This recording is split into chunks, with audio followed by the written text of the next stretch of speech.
వ్యవసాయం అంటే అతనికి ప్రాణం. కానీ సాగుకు సరిపడా నీరు లేదు. ఎన్ని బోర్లు వేసినా ఫలితం దక్కలేదు. అయినా నిరాశ చెందలేదు. వెనకడుగు వేయలేదు. భగీరథ ప్రయత్నం చేశాడు. అనుకున్నది సాధించాడు. బంజరు భూమిలో బంగారం పండిస్తున్నాడు.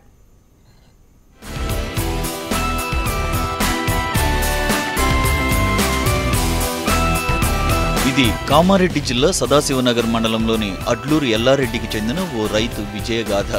పాతాళంలో దిగిన నీటిని పైకి తెప్పించి బీడువారిన భూములను పచ్చని పైర్లతో నింపేసిన అన్నదాత కథ. వ్యవసాయం అంటే అమితాసక్తి ఉన్న రాజలింగానికి ఉప్పలవాయి శివారులో 10 ఎకరాల భూమి ఉంది. కానీ నీరు లేక అదంతా బీడుగా మారింది. ఆ భూమిని పచ్చగా మార్చేందుకు 10 ఏళ్ల పాటు పడరాని పాట్లు పడ్డాడు. 1 కాదు 2 కాదు ఏకంగా 50 బోర్లు వేశాడు. 26 లక్షలు ఖర్చు చేసినా కన్నీరు తప్ప సాగునీరు కనిపించలేదు.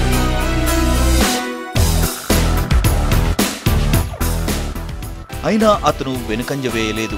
ఒక్క బోరులో కనిపించిన సన్నటి నీటిధారను చూసి భగీరథ ప్రయత్నానికి పూనుకున్నాడు. ఓల్డ్ ఈజ్ గోల్డ్ అన్నట్లుగా ఆ ప్రాంతంలో బావిని తవ్వాలని నిర్ణయించుకున్నాడు. గ్రామస్తులు వారించినా, కుటుంబ సభ్యులు వ్యతిరేకించినా వెరవలేదు. పట్టుబట్టిన విక్రమార్కుడిలా బావి తవ్వకాన్ని చేపట్టాడు. ఫలితం రాబట్టాడు.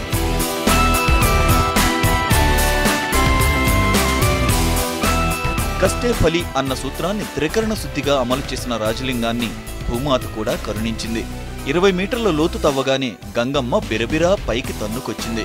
చూస్తుండగానే 4 మీటర్ల మేర నీటితో నింపేసింది. అంతే, ఆ రైతు ఆనందానికి అవధులు లేకుండా పోయింది.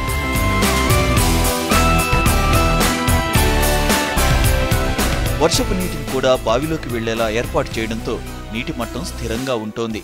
ఇప్పటికే ఈ బావి నీటితో 2 ఎకరాల్లో వరి పంట సాగు చేసిన రాజలింగం 90 క్వింటాళ్ల దిగుబడి సాధించాడు.